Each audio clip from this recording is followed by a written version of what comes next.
வணக்கம். Cost cutting இந்த வார்த்தையை கேட்டாலே போதும் நிறைய பேருக்கு ஒரு சின்ன பதட்டம் வரும் இல்லையா? இது ஏதோ ரொம்ப பெரிய சிக்கலான விஷயம்னு நாம நினைச்சிட்டு இருக்கோம். ஆனா நிஜத்துல ஒரு நிறுவனம் எப்படி யோசிச்சு திட்டமிட்டு செலவுகளை குறைக்குது, வாங்க அந்த முழு ப்ராசஸையும் நாம இன்னைக்கு ரொம்ப எளிமையா புரிஞ்சுக்கலாம். இதுதான் எல்லாத்துக்கும் ஆரம்ப புள்ளி. ஒரு கம்பெனி கொஞ்சம் கஷ்டத்துல இருக்குன்னா அவங்க முதல்ல எங்கிருந்து ஆரம்பிப்பாங்க? செலவை குலைச்சே ஆகணும்னு முடிவு பண்ணதும் எடுத்து வைக்கிற முதல் ஸ்டெப் எதுவா இருக்கும்? வாங்க இந்த கேள்விக்கான பதில தேடி போலாம். முதல்ல நாம புரிஞ்சுக்க வேண்டிய ஒரு விஷயம், இது கண்மூடித்தனமா பண்ற செலவு குறைப்பு கிடையாது. இது ஒரு தெளிவான ஸ்ட்ராட்டஜி. இதோட முக்கியமான நோக்கமே என்னன்னா, இந்த கஷ்டமான நேரத்திலயும் கம்பெனிய ஸ்டேபிளா, அதாவது நிலையா வச்சுக்கிறது தான். இது ஒரு நல்ல பிளான் பண்ண பயணம் மாதிரி. சரி, இப்போ முதல் கட்டத்துக்குள்ள போலாம். எந்த ஒரு பிரச்சனைக்கும் தீர்வு கண்டுபிடிக்கிறதுக்கு முன்னாடி அந்த பிரச்சனை என்னன்னு நம்ம முழுசா புரிஞ்சுக்கணும் இல்லையா?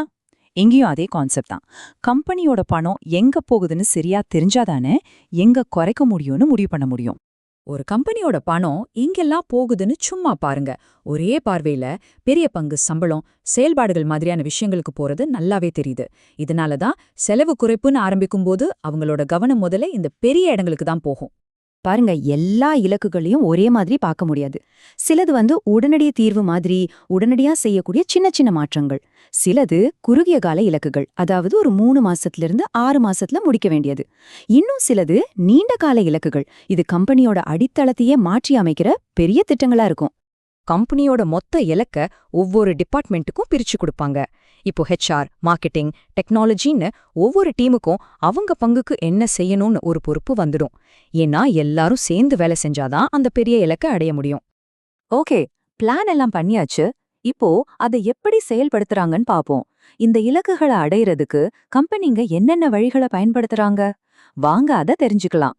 செலவை குறைக்க நிறைய வழிகள் இருக்கு. சிலது ரொம்ப நேரடியானது, உதாரணத்துக்கு சப்ளையர்கள் கிட்ட பேசி விலைய குறைக்கிற மாதிரி.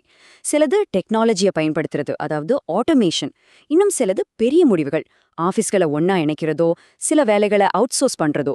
இந்த மாதிரி பல உத்திகள் அவங்க பிளேபுக்ல இருக்கு. இந்த உத்திகள் ஒவ்வொன்றும் ஒரு குறிப்பிட்ட செலவு குறிவைக்குது.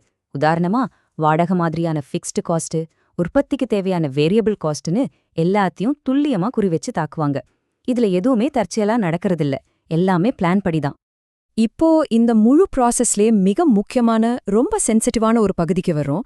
இந்த மாற்றங்கள் எல்லாம் கம்பெனிக்கு உள்ளேயும் சரி வெளியேயும் சரி மனிதர்களை எப்படி பாதிக்குதுன்னு பார்க்கணும். ஏன்னா இது வெறும் நம்பர்ஸை பத்தினது மட்டும் இல்ல. இந்த வரி ரொம்ப ஆழமானது, யோசிச்சு பாருங்க. இந்த திட்டத்தோட வெற்றி வெறும் நம்பர்ஸ்ல இல்ல, மக்களை எப்படி கையாடுறங்கிறதுல தான் இருக்கு. இது தலைமை பண்புக்கும் வெளிப்படையான பேச்சுவார்த்தைக்கும் ஒரு பெரிய பரீட்சை மாதிரி. ஒரு நல்ல பிளானோட அடையாளம் என்ன தெரியுமா? அது வரக்கோற பிரச்சனைகளை முன்கூட்டியே கணிச்சிடும். திறமையான ஆட்கள் வேலையை விட்டு போறது, கஸ்டமர் அதிருப்தி அடைறதுன்னு இப்படிப்பட்ட ரிஸ்கை எதிர்பார்த்து அதை தடுக்க இப்போதே ஒரு வழியையும் செஞ்சு வச்சிருக்கோம். இந்த மாதிரி நேரத்துல வர்ற பயத்தையும் சந்தேகத்தையும் போக்க ஒரே ஒரு வழிதான் இருக்கு. அது தெளிவான நேர்மையான பேச்சுவார்த்தை.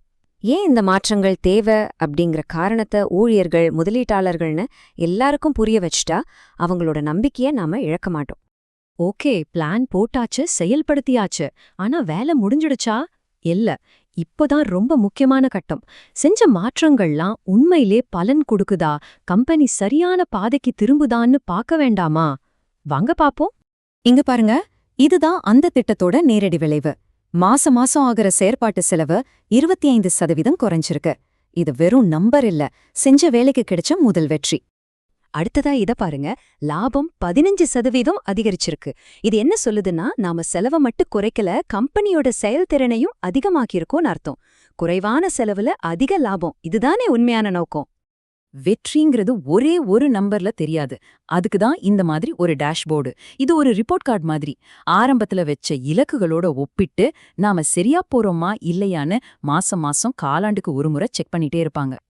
அப்போ மொத்தத்துல செலவுகளை குறைக்கிறதுங்கிறது ஒரு இலக்கு இல்ல, அது ஒரு வழிதான். உண்மையான நோக்கம் என்னன்னா, கம்பெனியோட செயல்திறனை அதிகப்படுத்துறது, லாபத்தை உயர்த்துவது, கடைசியா நீண்ட காலத்துக்கு அந்த கம்பெனியை நிலைச்சு நிக்க வைக்கிறது தான். சரி, இந்த முழு பயணத்தோட முடிவுக்கும் ரொம்ப ரொம்ப முக்கியமான ஒரு புள்ளிக்கும் நாம வந்துட்டோம். எல்லா கணக்குகளையும் சரிபார்த்து சேமிப்பையும் உறுதி செஞ்சதுக்கு அப்புறம் ஒரே ஒரு கேள்வி மட்டும் மிச்சம் இருக்கு. ஒருவேளை இதுதான் எல்லாத்தையும் விட முக்கியமான கேள்வியா கூட இருக்கலாம். இதுதான் அந்த இறுதி சக்தி வாய்ந்த கேள்வி. தற்காலிகமா பணத்தை சேமிக்கிறது பெரிய விஷயம் இல்ல. ஆனா அந்த சேமிப்பு நிறுவனத்தோட எதிர்கால வளர்ச்சி, அவங்க பொருளோட தரம், அப்புறம் அங்க வேலை செய்யற ஊழியர்களோட உத்வேகம் இதெல்லாம் பாதிக்காம இருக்குமா? ஒரு வெற்றிகரமான செலவு குறைப்பு திட்டத்தோட உண்மையான அளவுகோல் இதுதான். இத பத்தி நீங்க என்ன நினைக்கிறீங்க?